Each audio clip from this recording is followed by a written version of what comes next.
Good morning. இன்னைக்கு நம்ம புவியியல்ல third இந்திய வேளாண்மை பாடத்துல கால்நடைகள் பத்தி பார்க்க போறோம். கால்நடைகள் அப்படின்னு எடுத்துட்டோம்னா விவசாயம் தனி, கால்நடைகள் தனி அப்படின்னு நம்மளால பிரிச்சு சொல்ல முடியாது. கால்நடைகள் விவசாயத்தோடு ஒருங்கிணைந்த கூறுகளாக காணப்படுது. அதாவது சமூக பொருளாதார முக்கியத்துவம் வாய்ந்ததாக கால்நடைகள் இருக்கு. சமூக பொருளாதாரம் மட்டும் கிடையாது, கலாச்சார முக்கியத்துவம் வாய்ந்ததாகவும் தன்னுடைய பங்களிப்பை கால்நடைகள் கொடுக்குது. ஊட்டச்சத்து மிக்க உணவை கால்நடைகள் நமக்கு கொடுக்கறதுனால உணவு மற்றும் ஊட்டச்சத்து பாதுகாப்பை கால்நடைகள் நமக்கு கொடுக்குது. வேளாண்மை பொய்த்து போகுதுன்னு வச்சுக்கோங்க. அதாவது மழை இல்ல, தண்ணி இல்ல, விவசாயம் செழிப்பா இல்ல, வருமானமே இல்ல, ரொம்ப கஷ்டமான நிலைமை விவசாயிகளுக்கு. அந்த சமயத்துல விவசாயிகளுக்கு கை கொடுக்கக்கூடியது எது அப்படின்னு பாத்தீங்கன்னா இந்த கால்நடைகள் தான். ஏன்னா விவசாயிகளுக்கு வேலை வாய்ப்பை கொடுக்குது, வருவாயை ஈட்டி கொடுக்குது. நிலத்தை உழுகிறதுக்கு மாடுகள் எல்லாம் பயன்படுது. அது மட்டும் இல்ல, கால்நடையுடைய அந்த கழிவுகள் நிலங்களுக்கு நல்ல இயற்கை உரமாக பயன்படுது. முன்னாடி எல்லாம் என்ன செய்வாங்க அப்படின்னு சொன்னா, கால்நடைகளை அப்படி நைட்டு வயல்களுக்கு பத்திட்டு போய் அங்க என்ன பண்ணுவாங்க, நைட்டு தங்க வைப்பாங்க. ஏன் அப்படின்னு சொன்னா, நைட்டு அந்த கால்நடைகளுடைய கழிவுகள் அந்த நிலத்துல படும்போது அந்த மண்ணுக்கு இயற்கையாக சத்து கிடைக்கும் அப்படின்றதுக்காக என்ன செய்வாங்க, இந்த மாதிரி கால்நடைகளை நிலங்களுக்கு அழைச்சிட்டு போய் அங்க ஒவ்வொரு நைட்டும் என்ன செய்வாங்க, ஸ்டே பண்ண வைப்பாங்க. இதை கொலோக்கியலா சொல்லணும் அப்படின்னு சொன்னா கெடை போடுறது அப்படின்னு சொல்லுவாங்க. சரியா? சோ இந்த மாதிரி போடுறதுக்கு விவசாயிகள் அந்த ஆடு மாடு சொந்தக்காரங்களுக்கு என்ன கொடுப்பாங்க, பணம் கொடுப்பாங்க. சோ இப்படி இயற்கையான முறையில மண்ணை உரமாக்குறதுக்கு இந்த கால்நடைகள் ஒரு முக்கியமான பொருளாக இருந்தது. சரி, இப்போ இந்த கால்நடைகளை கணக்கெடுப்பு எடுத்தாங்களா? இந்தியாவில கால்நடைகளுக்கு கணக்கெடுப்பு நடத்தப்பட்டதா அப்படின்னா ஆமா, நடத்தப்பட்டது. எப்போ நடத்தப்பட்டது அப்படின்னா 1919 தான் முதல்ல கால்நடைகளுக்கான கணக்கெடுப்பு நடந்தது. சோ 1919 நடந்த இந்த கணக்கெடுப்பு அக்யூரேட்டா இருந்ததா அப்படின்னா இல்ல.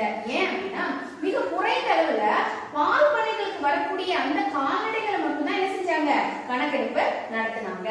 சோ தமிழ்நாட்டுல கால்நடை கணக்கெடுப்பு எப்படி நடத்தப்படுது அப்படின்னு பாத்தீங்கன்னா, நம்மளுடைய தமிழக அரசு கால்நடை வளர்ப்பு துறையினுடைய உதவியோட மாநில அளவுல கால்நடைகளுடைய கணக்கெடுப்பையும், மாவட்ட அளவுல பாத்தீங்கன்னா மண்டல இணை இயக்குனர் மூலமும் என்ன செய்யறாங்க, கால்நடைகளுடைய கணக்கெடுப்பு நடத்துறாங்க. அது மட்டும் இல்லாம மத்திய அரசோட வேளாண்மை மற்றும் விவசாய நலத்துறை அமைச்சகம், அதுக்கப்புறம் கால்நடை வளர்ப்பு, அப்புறம் பால் பண்ணை, மீன் வளர்ப்பு துறை, சோ இந்த 4 பேருடைய வழிகாட்டுதலின்படி கால்நடைகளுடைய கணக்கெடுப்பு தமிழ்நாட்டுல நடத்தப்படுது. சரி, இப்ப நம்ம கால்நடைகளை பத்தி பார்த்தோம் இல்லையா? சோ இந்த கால்நடைகள் என்னென்ன கால்நடைகள் எந்தெந்த மாநிலங்கள்ல எந்த அளவுக்கு உற்பத்தியை கொடுக்குது, எவ்வளவு அளவுக்கு இருக்கு, எந்த மாநிலம் எந்த கால்நடைகளோட முதலிடத்தில் இருக்கு அப்படின்றத பத்தி இப்ப நாம பார்க்கலாம். இந்தியாவில் மொத்த கால்நடைகளில் மாடுகள் 37.3% ஆகும். மாடுகள் எண்ணிக்கையில் பிரேசிலுக்கு அடுத்தபடியாக இந்தியா 2ஆம் இடத்தை வகிக்கிறது. மாடுகள் பல்வேறு இனங்களை சார்ந்தவை. பால் இனம், இழுவை இனம், கலப்பு மற்றும் பொது இனம். ஏழைகளின் பசு என்று அழைக்கப்படும் வெள்ளாடுகள் பால், இறைச்சி, தோல், ரோமம் போன்றவற்றை கொடுக்கிறது. நாட்டின் இறைச்சிக்கு முக்கிய ஆதாரமாக உள்ளது. பால் உற்பத்தியின் முக்கிய ஆதாரம் எருமைகள். உத்தரப்பிரதேசம் எருமைகளில் முதலிடத்தையும், ராஜஸ்தான், ஆந்திர பிரதேசம் 2ஆம் மற்றும் 3ஆம் இடத்தையும் வகிக்கிறது. ஓகே ஸ்டூடெண்ட்ஸ், இப்போ கால்நடைகள் அப்படின்னு பார்த்தோம் இல்லையா? இப்போ பால் உற்பத்தி, இறைச்சி மற்றும் ரோம உற்பத்தியில எந்தெந்த மாநிலங்கள் முதலிடத்துல இருக்கு அப்படின்றத பத்தி பார்ப்போம். மாநில மற்றும் யூனியன் பிரதேச கால்நடை வளர்ப்புத்துறை 2016-17ஆம் ஆண்டு கணக்கெடுப்பின்படி நாட்டின் மொத்த பால் உற்பத்தியில் உத்தரப்பிரதேசம், ராஜஸ்தான், மத்திய பிரதேசம் முதன்மையாக திகழ்கிறது. இறைச்சியை பொறுத்தவரை உத்தரப்பிரதேசம் முதன்மையாகவும் மகாராஷ்டிரா, மேற்கு வங்காளம் அதை அடுத்து உள்ளது. ரோம உற்பத்தியில் ராஜஸ்தான் முதலிடத்தையும் அதனைத் தொடர்ந்து கர்நாடகா 2ஆம் இடத்திலும் உள்ளது. இப்ப நாம பார்க்க போறது மீன் உற்பத்தி. இந்தியால பாருங்க, இது ரான் ஆஃப் கட்ச். சோ இந்த இடத்துல கட்ச் வளைவு இருக்கு. இங்க இருந்து இது ஃபுல்லுமே நமக்கு என்னதான், கடற்கரை மாநிலங்கள் தான். எங்க வரைக்கும், மேற்கு வங்காளம் வரைக்கும் நமக்கு கடற்கரை மாநிலம். மிக நீண்ட கடற்கரையை கொண்ட மாநிலங்கள் இந்தியாவில இருக்கு. சோ இப்ப கடற்கரை ஓரத்துல இருக்கிறதுனால முக்கிய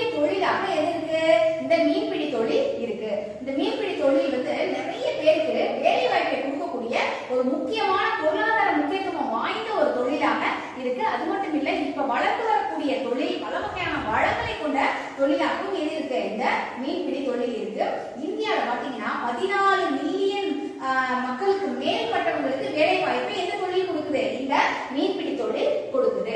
சோ இந்த மீன்பிடி தொழில்ல முதல் இடத்துல, உலக அளவுல முதல் இடத்துல இருக்கக்கூடிய நாடு எது அப்படின்னா சீனா தான். இரண்டாவது இடத்துல யார் இருக்கோம், நாம இருக்கோம். நாம உலக அளவுல உற்பத்தி செய்யக்கூடிய மீன்ல எத்தனை சதவீதம் நம்மளுடைய பங்களிப்பு இருக்கு அப்படின்னா 3% பங்களிப்பை கொடுத்து நாம இரண்டாவது இடத்துல இருக்கோம். சோ இந்த மீன் உற்பத்தியில, இந்த மீன் தொழில் வந்து பாத்தீங்கன்னா உணவு உற்பத்தியை அதிகரிக்க செய்யுது. இரண்டாவது நிறைய மக்களுக்கு வேலை வாய்ப்பை கொடுக்குது. மூன்றாவது ஊட்டச்சத்து மிக்க உணவை நமக்கு அளிக்கிறது. அது மட்டும் இல்ல, இந்த கிடைக்கக்கூடிய இந்த மீன்களை நம்ம மற்ற நாடுகளுக்கு ஏற்றுமதி செய்யும் போது அந்நிய செலாவணியை ஈட்டி கொடுக்க ஒரு முக்கிய தொழிலாகவும் எது இருக்கு, இந்த மீன்பிடி தொழில் இருக்கு. சரி, இப்ப இந்த மீன்பிடி தொழிலை 2 பிரிவா பிரிக்கலாம். என்ன அப்படின்னா கடல் மீன் பிடிப்பு, உள்நாட்டு மீன் பிடிப்பு அப்படின்னு 2ஆ பிரிக்கலாம். கடல் மீன் பிடிப்பு அப்படின்னு எடுத்துட்டோம்னா நம்ம கடல்ல போய் மீன் பிடிக்கிறாங்க இல்லையா, அததான் கடல் மீன் பிடிப்பு. எந்த பகுதிகளில் அதிகமா நடக்குது அப்படின்னு பாத்தீங்கன்னா கடற்கரை சரிவுகள், அதாவது கண்டத்திட்டு அப்படின்னு சொல்லக்கூடிய பகுதியில. நீங்க 9th படிச்சிருப்பீங்க, கண்டத்திட்டு, கண்ட சரிவு அப்படிலாம் படிச்சிருப்பீங்க இல்லையா. சோ அந்த கண்டத்திட்டு பகுதிகளை இது 1 வேர்ட்ல கேட்கலாம். டிஎன்பிஎஸ்சி கொஸ்டின்ல மீன்பிடி தொழில் அதிகமாக நடைபெறும் கடல் பகுதி எது அப்படின்னா கண்டத்திட்டு. இந்த பகுதி பாத்தீங்கன்னா கடலினுடைய நிலப்பகுதியிலிருந்து மென் சரிவை கொண்டதாக கடலை நோக்கி சரிஞ்சு போகக்கூடிய பகுதி தான் இது, இந்த கண்டத்திட்டு. சோ இது வந்து மென் சரிவை இருக்கிறதுனால சூரியனுடைய வெளிச்சம் வந்து, அதாவது சூரியனுடைய கதிர்கள் இந்த பகுதியில அதிகமாக ஊடுருவி செல்லும். அப்போ ஓரளவு வெப்பமான பகுதியாக இருக்கு. சோ இந்த வெப்பமான பகுதியாக இருக்கிறதுனால இந்த பகுதியில மீன்களுடைய முக்கிய உணவான பிளாங்டன் அப்படின்னு சொல்லக்கூடிய அந்த தாவரங்கள் செழிப்பா வளருது. சரியா? சோ இந்த தாவரங்கள் மீனுடைய உணவாக இருக்கனால இந்த பகுதியில அதிகமான மீன்கள் இருக்கு. அது மட்டும் இல்லாம பவளப்பாறைகளும் இந்த பகுதியில அதிகமாக காணப்படுது. சோ மீன்கள் வாழக்கூடிய இடமும் அங்கதான் இருக்கு, உணவும் அங்க இருக்கு அப்படின்றதுனால இந்த பகுதியில அதிக அளவுல மீன்கள் இருப்பதனால மீன்பிடி தொழில் இந்த பகுதியில அதிகமாக நடைபெறுகிறது. சரி, இப்ப இந்த கடல் மீன் பிடித்ததுல இந்தியால முதலிடத்தில் இருக்கக்கூடிய மாநிலம் எது அப்படின்னு பாத்தீங்கன்னா கேரளா. சரியா? சோ ஃபர்ஸ்ட் இடத்துல கடல் மீன் பிடிப்புல முதலிடத்தில் இருக்கக்கூடிய மாநிலம் கேரளா. ஓகே, அடுத்தது உள்நாட்டு மீன் பிடிப்பு. உள்நாட்டு மீன் பிடிப்பு என்னது, ஆறுகள், ஏரிகள், குளங்கள், கால்வாய்கள், கண்மாய்கள். சோ இந்த மாதிரி பகுதிகள், அதாவது நன்னீர் இருக்கக்கூடிய பகுதிகள்ல இந்த மீன்பிடி தொழில் செய்யறாங்க அப்படின்னா அது உள்நாட்டு மீன் பிடிப்பு. அதனால இது நல்ல நீர்ல நடக்கிறதுனால இது வந்து நன்னீர் மீன் பிடிப்பு அப்படின்னு கூட இத சொல்லலாம். சோ இந்த மீன் பிடிப்பு மீன் உற்பத்தியில 50% தன்னுடைய பங்களிப்பை கொடுக்குது. எது, இந்த உள்நாட்டு மீன் பிடிப்பு. இந்த உள்நாட்டு மீன் பிடிப்புல முதலிடத்தில் இருக்கக்கூடிய மாநிலம் எது அப்படின்னா ஆந்திர பிரதேஷ். சரியா? நிறைய மாநிலங்கள் இருக்கு, ஆனா அதிக அளவுல உற்பத்தி செய்யக்கூடிய மாநிலம் ஆந்திர பிரதேசம். இதுவும் 1 வேர்ட்ல கேட்கலாம். அதாவது கடல் மீன் பிடித்தல்ல முதலிடத்தில் இருக்கக்கூடிய மாநிலம் கேரளா, உள்நாட்டு மீன் பிடிப்பு அதாவது நன்னீர் மீன் பிடிப்புல முதலிடத்தில் இருக்கக்கூடிய மாநிலம் ஆந்திர பிரதேசம். சரி, இப்போ மீன் பிடிக்கிறாங்கன்னு சொல்றோம் இல்லையா, நம்ம இந்தியால என்ன வகையான மீன்கள் அதிக அளவுல பிடிக்கப்படுது, கடல்ல இருந்து பிடிச்சிட்டு வராங்க அப்படின்றத பத்தி இப்போ பார்க்கலாம். கேட்ஃபிஷ், கெளுத்தி மீன், ஹெர்ரிங்ஸ், ஹெர்கிங்ஸ், காணாங்கெளுத்தி, மேக்ரியல்ஸ், பெர்ச்சஸ், பெர்சல் மீன், ஈல்ஸ், ஈல் மீன், முல்லெட்ஸ், முல்லட்டை மீன். இப்போ மீன்களுடைய வகைகள் பத்தி பார்த்தோம் இல்லையா. சரி, இப்போ இந்திய விவசாயிகள் விவசாயத்துக்கு எதிர்கொள்ளக்கூடிய சவால்கள் என்ன, அவங்களுடைய பிரச்சனைகள் என்ன அப்படின்றத பத்தி பார்க்கலாம். ஃபர்ஸ்ட் பிரச்சனை என்ன அப்படின்னு பாத்தீங்கன்னா சிறிய மற்றும் குறுநில உடைமை. அதாவது நிறைய பெரிய பரந்த நிலப்பரப்பு அவங்க கிட்ட இல்ல. ஒவ்வொரு விவசாயிகள்கிட்டையும் துண்டாக்கப்பட்ட நிலங்கள் மட்டுமே இருக்கு. அதனால பெரிய அளவுக்கு அவங்களால என்ன செய்ய முடியல, விவசாயம் பண்ண முடியாது. ஏன்னா அவங்க எல்லாருமே தீவிர விவசாயத்தை தான் என்ன செய்றாங்க, பின்பற்றாங்க. தீவிர வேளாண்மையை பின்பற்றக்கூடியவர்கள். அடுத்தது பாத்தீங்கன்னா அதிக செலவின உள்ளீடுகள். அதாவது வீரியமான தரமான விதைகள் வாங்கணும் அப்படின்னா விலை வந்து ஜாஸ்தியா இருக்கு. விவசாயிகளுக்கு அவ்வளவு விலை கொடுத்து அந்த தரமான விதைகளை வாங்குற அளவுக்கு அவங்க கிட்ட என்ன இல்ல, பண வசதி இல்ல. அதனால அவங்களுக்கு அது ரொம்ப கஷ்டம். மூணாவது என்ன அப்படின்னா வளமற்ற மண். அதாவது இந்தியாவில மக்கள் தொகை ஜாஸ்தியா இருக்கு. அப்போ நமக்கு தேவைகள் அதிகமாகுது. அப்ப விவசாயம் கண்டினியூஸா பண்ண வேண்டியிருக்கு. அடுத்தடுத்த விவசாயம் நடக்க வேண்டியிருக்கு. அப்படி கண்டினியூஸா பண்றதுனால நிலமானது தன்னை புதுப்பிக்கக்கூடிய அந்த செயலை செய்யறதுக்கு நம்ம அதை விடுறதே இல்லை. சரியா? அதாவது வளமான மண்ணாக தன்னை மாத்துறதுக்கு நம்ம அதுக்கு டைம் கொடுக்கறதே இல்லை. தொடர்ச்சியா என்ன பண்ணிட்டே இருக்கோம், விவசாயம் நடந்துகிட்டே இருக்கிறதுனால மண் வந்து வளமற்ற மண்ணாக மாறுகிறது. அடுத்தது அது மட்டும் இல்ல, நம்ம அந்த உற்பத்தியை பெருக்கணுன்றதுக்காக என்ன பண்றோம், நிறைய செயற்கை உரங்கள், பூச்சிக்கொல்லிகள் இதெல்லாம் போடும்போது மண் வந்து ஆட்டோமேட்டிக்கா தன்னுடைய இயற்கையான அந்த வளத்தை என்ன செஞ்சிருது, இழந்துருது. அடுத்தது நீர்ப்பாசன பற்றாக்குறை. 1/3 நிலப்பகுதி தான் நீர்ப்பாசனத்தின் மூலமாக விவசாயம் நடைபெறுகிறது. சரியா?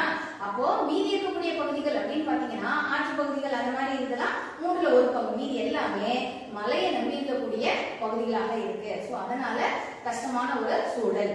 அடுத்தது எந்திரமயமாக்க பற்றாக்குறை. இந்தியாவில அதிக அளவுல எந்திரங்களை பயன்படுத்தக்கூடிய சிச்சுவேஷன் இப்போ உருவாயிருச்சு. ஆனா கூட இன்னும் விவசாயிகள் வந்து மனிதர்களை பயன்படுத்தியும் மிக பழமையான கருவிகளை பயன்படுத்தி என்ன செய்யறாங்க, நம்மளுடைய விவசாயத்தை செய்யறாங்க.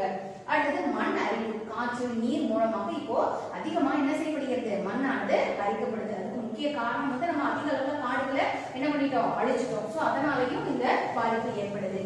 மண் அரிப்பு ஏற்படுறதுனால என்ன ஆகுது, வளமற்ற மண்ணாக அந்த மண் மாறி போகும்போது விவசாயிகளுக்கு அது கஷ்டம். அடுத்தது வேளாண் சந்தை.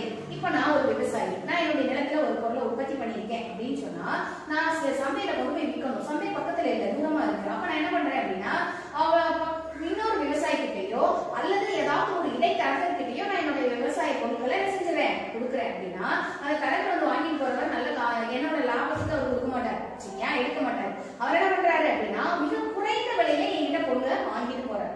சரியா? ஆனா அதே சமயத்துல அவர் கொண்டு போய் இன்னொரு இடத்துல கொடுக்கும்போது அப்படியே டபுளா என்கிட்ட ஒரு 200 rupeesக்கு வாங்குறாரு அப்படின்னா அவர் அங்க கொண்டு போய் கொடுக்கும்போது 500, 600 அப்படி கொண்டு போய் கொடுக்குறாரு. ஒரு மூடை என்கிட்ட 200 ரூபாய் அப்படின்னு வாங்கினாருன்னா அவர் அங்க கொண்டு போய் கொடுக்கும்போது 500க்கோ 600க்கோ கொடுக்குறாரு. 600 கொடுக்குறாருன்னு வச்சுக்குவோம். மொத்தமா வாங்குறவங்க கிட்ட 600க்கு அவர் கொண்டு போய் கொடுத்துட்டாரு. அவங்க என்ன பண்ணுவாங்க, அவங்க கிட்ட இருந்து சில்லறை வியாபாரிகள் வாங்கிட்டு போவாங்க. அப்போ அது பிரிஞ்சு போகும். அப்புறம் அந்த சில்லறை வியாபாரிகள் அவங்க லாபத்துக்கு விற்பாங்க. அப்போ நுகர்வோரை போய் அடையும் போது அந்த பொருளுடைய விலை பயங்கர காஸ்ட்லி ஆயிடும். இதே இந்த விவசாயி வித்திருந்தாரு அப்படின்னு சொன்னா நல்ல லாபம் அவருக்கு கிடைச்சிருக்கும், அவங்களுடைய வாழ்வாதாரம் உயர்ந்திருக்கும். ஆனா அவங்களுடைய வாழ்வாதாரம் உயர்வதற்கு சான்ஸே இல்லை. காரணம் என்ன அப்படின்னு சொன்னா இந்த தரகர்கள். அதுக்கு என்ன காரணம் அப்படின்னு சொன்னா இந்த சிறந்த சந்தைகள் இல்லாம இருக்கிறது தான். அடுத்தது பாத்தீங்கன்னா சேமிப்பு கிடங்கு வசதி இன்மை. இப்ப நான் உற்பத்தி பண்ணியிருக்கேன். இப்ப நான் பாக்குறேன் என்னுடைய பொருளுக்கு விலை வந்து இப்ப ரொம்ப கம்மியா இருக்கு, அதனால நம்ம வச்சிருந்து அப்புறமா விற்கலாம் அப்படின்னு நான் நினைச்சா கூட, விலை ஜாஸ்தி ஆகும்போது நான் விற்கலாம் அப்படின்னு நினைச்சா கூட அந்த பொருளை பாதுகாக்கிறதுக்கு என்ன வேணும், சேமிப்பு கிடங்கு வேணும் இல்லையா? வசதியான சேமிப்பு கிடங்கு இருக்கும். அப்பதான் வந்து அந்த பொருள் வந்து அழுகாம கெட்டு போகாம அதை பாதுகாப்பா வச்சுக்க முடியும். அந்த வசதி இல்லாததுனால விலை கம்மியா இருந்தா கூட நான் என்ன நிலைக்கு தள்ளப்படுறேன், உடனடியாக என்னுடைய பொருளை விற்க வேண்டிய நிலைமைக்கு தள்ளப்படுகிறேன். சோ அதனால இதுவும் ஒரு முக்கியமான காரணமா இருக்கு. எது? சேமிப்பு கிடங்கு வசதியின்மை. அடுத்தது பாத்தீங்கன்னா போக்குவரத்து வசதியின்மை. மலிவான போக்குவரத்து இப்ப இல்ல. ஏன்? எரிபொருள் அதிகமாயிடுச்சு. அப்ப வாடகை எல்லாம் வச்சு அவங்க ஜாஸ்தியா பண்ணிடுறாங்க. அப்ப அவ்வளவு ஜாஸ்தியா ஒரு பொருளை நம்ம வந்து வாடகைக்கு எடுத்து ஒரு லாரியோ இதே வாடகைக்கு எடுத்து பொருளை கொண்டு போறதுக்கு நமக்கு என்ன இல்ல, வசதி இல்ல. சரியா? சோ போக்குவரத்து நமக்கு பிரச்சனையா இருக்கு, அதாவது விவசாயிகளுக்கு பிரச்சனையா இருக்கு. அடுத்தது மூலதன பற்றாக்குறை.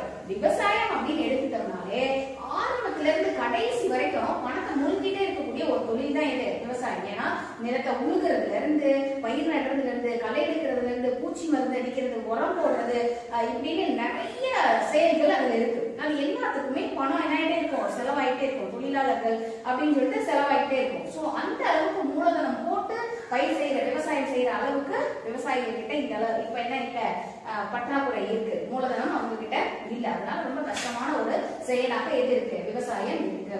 அது மட்டும் இல்ல, இப்போ அதிகமான பிரச்சனை என்னன்னா, ஒண்ணு மழை.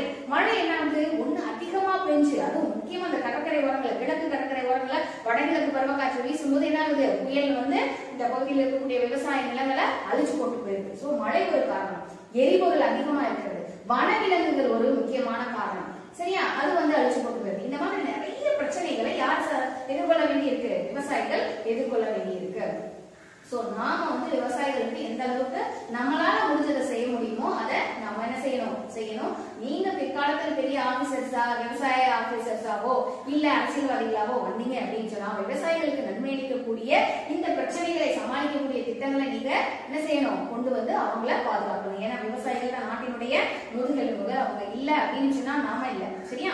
சோ இப்போ விவசாயிகள் சந்திக்கிற பிரச்சனைகளை பத்தி பார்த்தோம். இப்போ உற்பத்தி செய்யக்கூடிய பொருட்கள் இருக்கு இல்லையா, அந்த பொருட்களுக்கு ஒவ்வொரு பொருளுக்கும் ஒரு புரட்சி.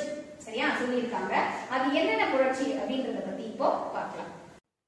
எல்லோ ரெவல்யூஷன் மஞ்சள் புரட்சி, எண்ணெய் வித்துக்கள் குறிப்பாக சூரியகாந்தி மற்றும் கடுகு. நீல புரட்சி ப்ளூ ரெவல்யூஷன், மீன்கள் உற்பத்தி ஃபிஷ் ப்ரொடக்ஷன். பழுப்பு புரட்சி பிரவுன் ரெவல்யூஷன், தோல் பொருட்கள் கொக்கோ மற்றும் மரபுசாரா உற்பத்தி பொருட்கள் நான் கன்வென்ஷனல் ப்ரொடக்ஷன்ஸ். தங்க நூலிலை புரட்சி கோல்டன் ஃபைபர் ரெவல்யூஷன், சணல் உற்பத்தி ஜூட் ப்ரொடக்ஷன். பொன் புரட்சி கோல்டன் ரெவல்யூஷன், ஃப்ரூட்ஸ் பழங்கள், ஹனி ப்ரொடக்ஷன் தேன் மற்றும் தோட்டக்கலை பயிர்கள் ஹார்டிகல்ச்சர். சாம்பல் புரட்சி கிரே ரெவல்யூஷன், ஃபெர்டிலைசர்ஸ் அதாவது உரங்கள். இளஞ்சிவப்பு புரட்சி பிங்க் ரெவல்யூஷன், ஆனியன் வெங்காயம், மருந்து பொருட்கள் பார்மக்யூட்டிகல்ஸ் மற்றும் இறால் உற்பத்தி பிரான் ப்ரொடக்ஷன். பசுமை புரட்சி evergreen revolution, all agricultural activities அனைத்து வேளாண் உற்பத்தி பொருட்கள். வெள்ளி புரட்சி முட்டை மற்றும் கோழிகள் silver revolution, egg and poultry production. வெள்ளி இலை புரட்சி சில்வர் ஃபைபர் ரெவல்யூஷன், காட்டன் பருத்தி. சிவப்பு புரட்சி ரெட் ரெவல்யூஷன், டொமேட்டோ தக்காளி மற்றும் இறைச்சி உற்பத்தி மீட் ப்ரொடக்ஷன். வட்ட புரட்சி ரவுண்ட் ரெவல்யூஷன், பொட்டேட்டோ உருளைக்கிழங்கு. பசுமை புரட்சி கிரீன் ரெவல்யூஷன், தானியங்கள் ஃபுட் கிரைன்ஸ். வெண்மை புரட்சி பால் உற்பத்தி ஒயிட் ரெவல்யூஷன், மில்க் ப்ரொடக்ஷன். இப்ப நாம வேளாண்மையில் உள்ள புரட்சிகள் பத்தி பார்த்தோம். இதோட இந்த வேளாண்மை பாடம் தேர்ட் லெசன் வந்து கம்ப்ளீட் ஆகுது. நம்ம அடுத்த கிளாஸ்ல இன்னொரு லெசனோட நான் வந்து பாக்குறேன். உங்க பிரியா மிஸ். தேங்க்யூ.